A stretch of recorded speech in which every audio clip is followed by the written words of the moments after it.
안녕하세요. 포유환율연구소입니다.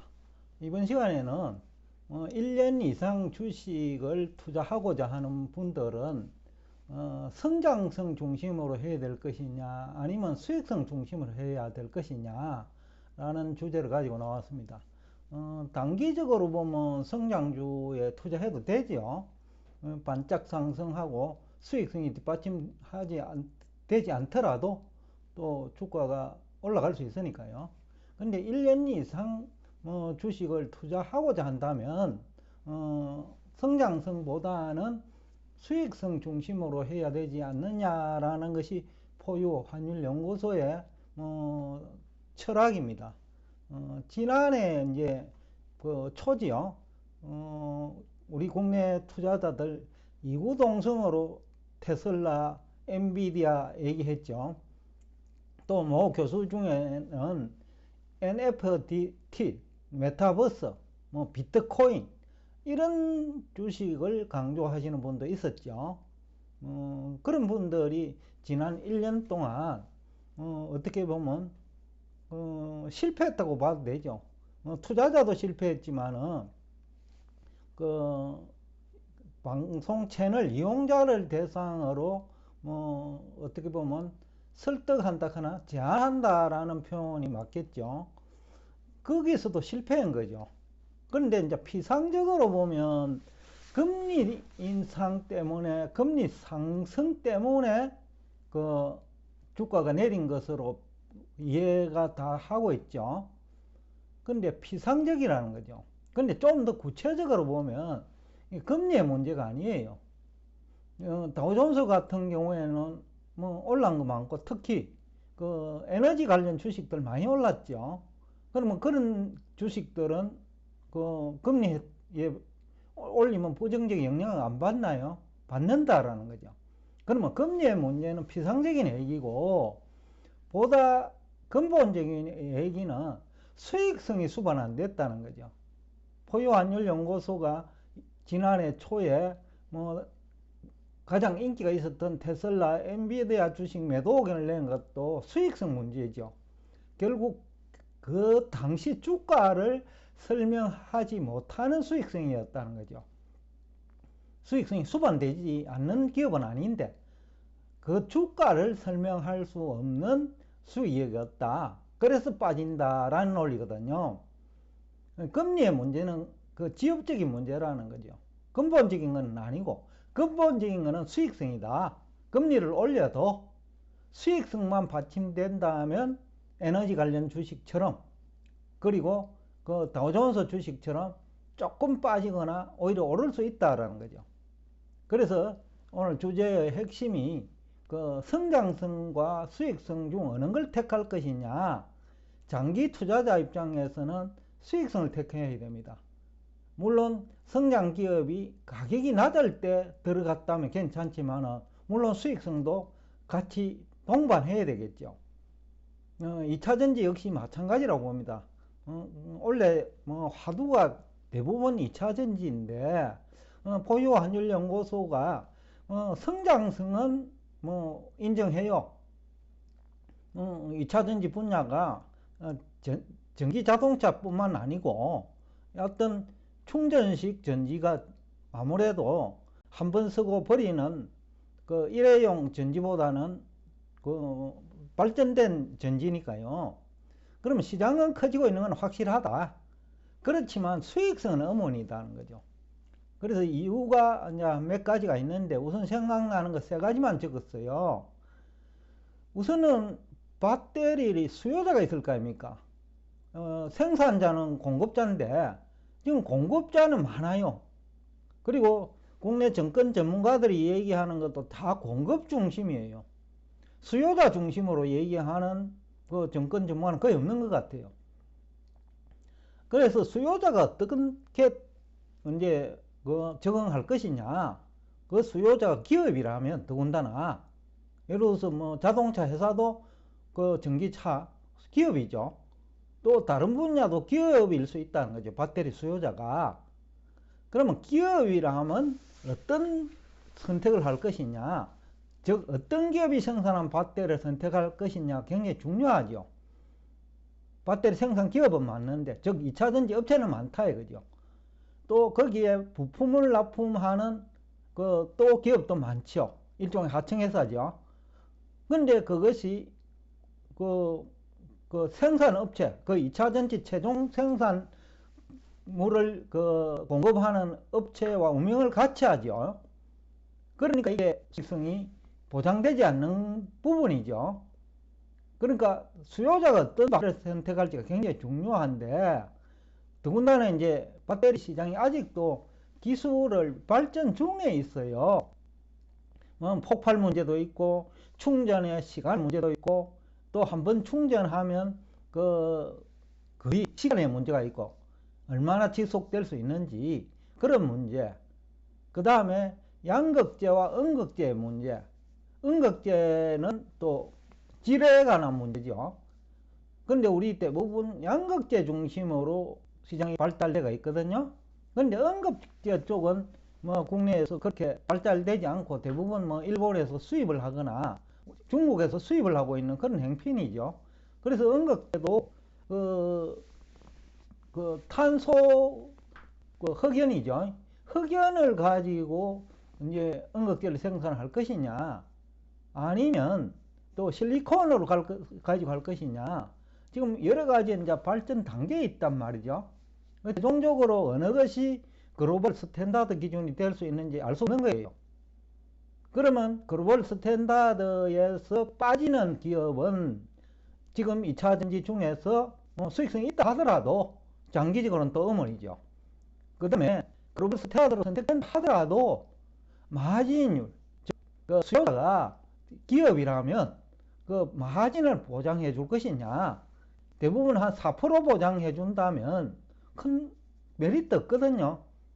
대부분 기업이 4% 수익 정도는 내니까요. 그 다음에 또 하나, 2차전지가 이제 생산량을 늘릴수록 폐배터리 문제도 있고, 또 폐배터리를 직접 재사용하는 기술을 또 도입할 것이냐, 또 생성할 것이냐, 아니면 다른 기업이 할 것이냐도 문제가 있고요. 일단 폐배터리는 해결은 해야 돼요. 그러면 폐배터리를 중심으로 또 새로운 또 경쟁력 있는 기업이 나타날 수 있고요. 왜냐하면 생산 원가가 상대적으로 어느 쪽이 사냐라는 거죠. 그런 문제 있고, 또 하나는 새로운 기술 개발, 뭐 차체에 내장하는 기술, 그리고 양극재와 음극재를 모두 다 생산하는 기업, 포스코홀딩스가 대표적이죠. 양극재, 음극재를 모두 다 생산하는 기업은 아무래도 기술 융합이 쉬워요. 또 기술이 더 발전될 수 있어요. 우리 경제학하고 똑같거든요. 주식만 공부한 사람은 금리를 잘 모르는 사람이 있을 수 있거든요. 또 금리만 전문적으로 공부했거나 연구한 사람은 주식 쪽이 약할 수 있어요. 또 환율이 어려우니까 환율을 모르면 또 주식이나 아니면 채권 쪽이 또 모를 수 있어요.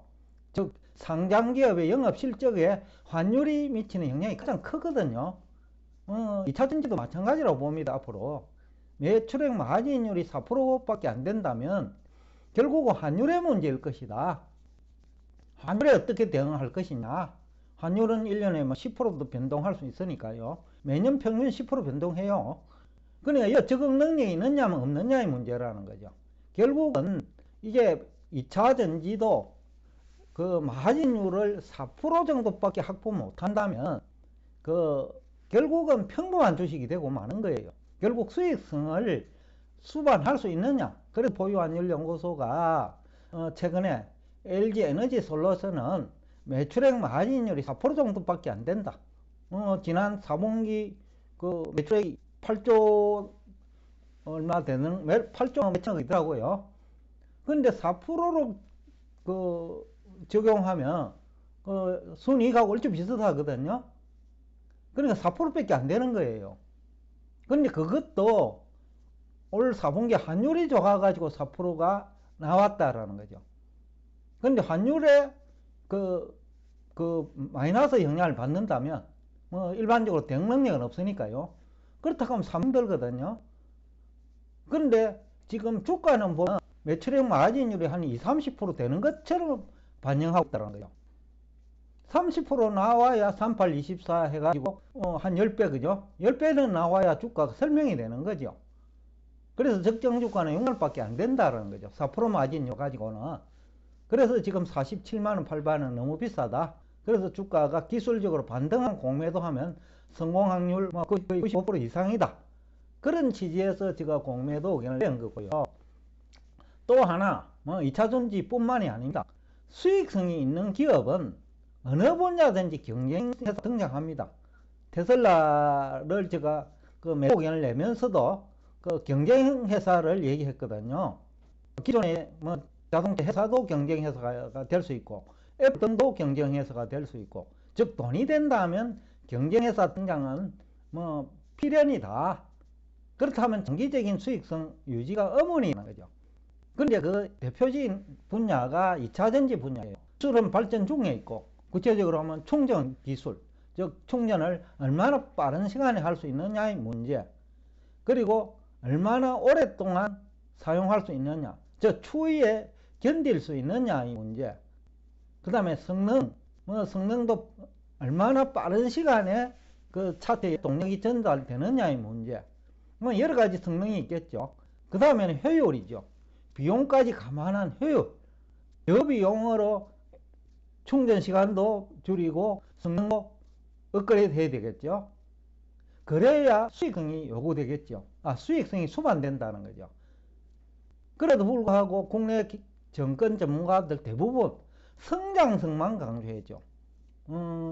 2차전지만 그런 게, 여태까지 행태를 보면 1년 반 동안 제가 지켜본 적, 한 2년 됐어요. 내년 3월이면. 대부분 성장성만 강조해요. 그러다 보니까 다 당했어요.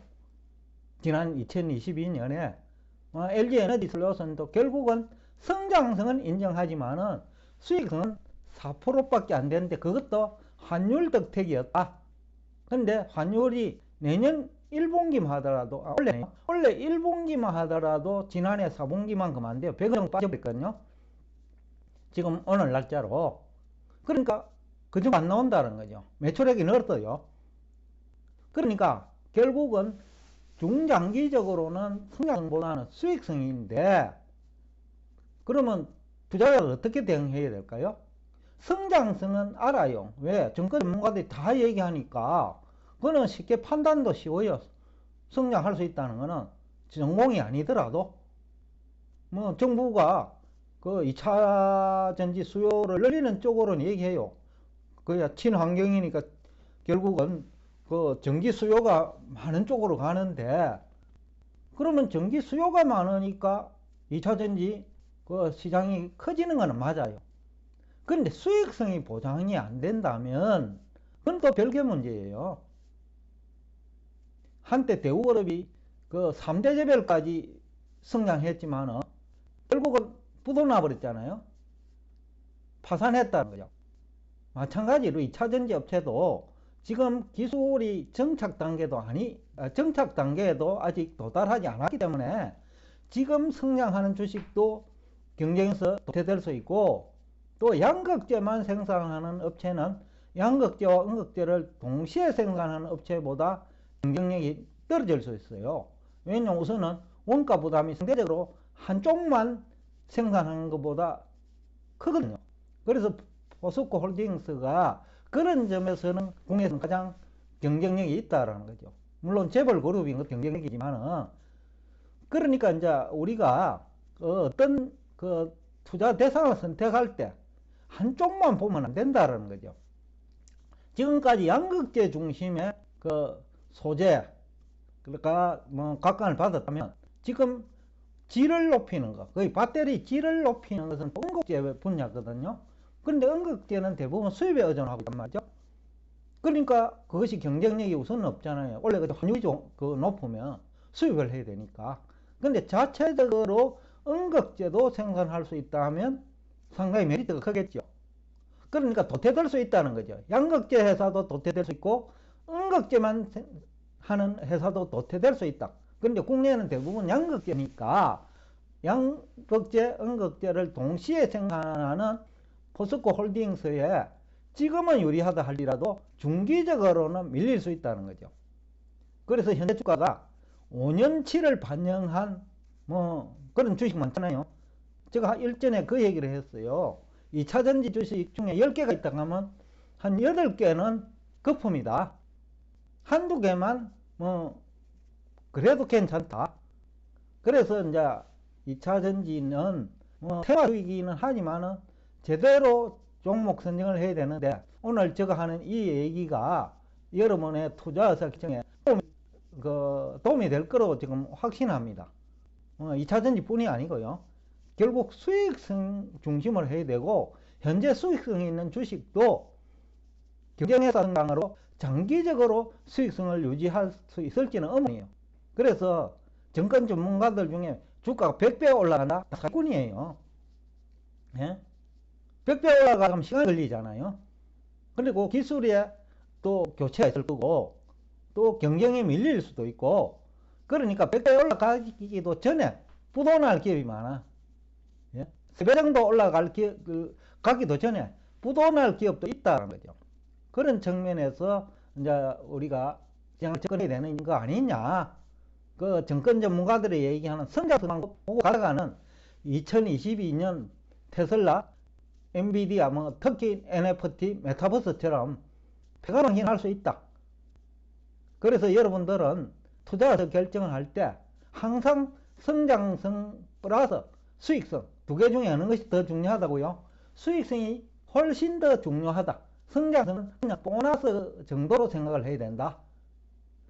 그런 취지에서 접근한다면 아마 장기적으로 성공하는 투자가 되지 않을까라는 의견을 개진하면서 오늘 여러분과 대화를 여기서 끝내겠습니다. 오늘도 끝까지 경청해 주셔서 대단히 감사합니다.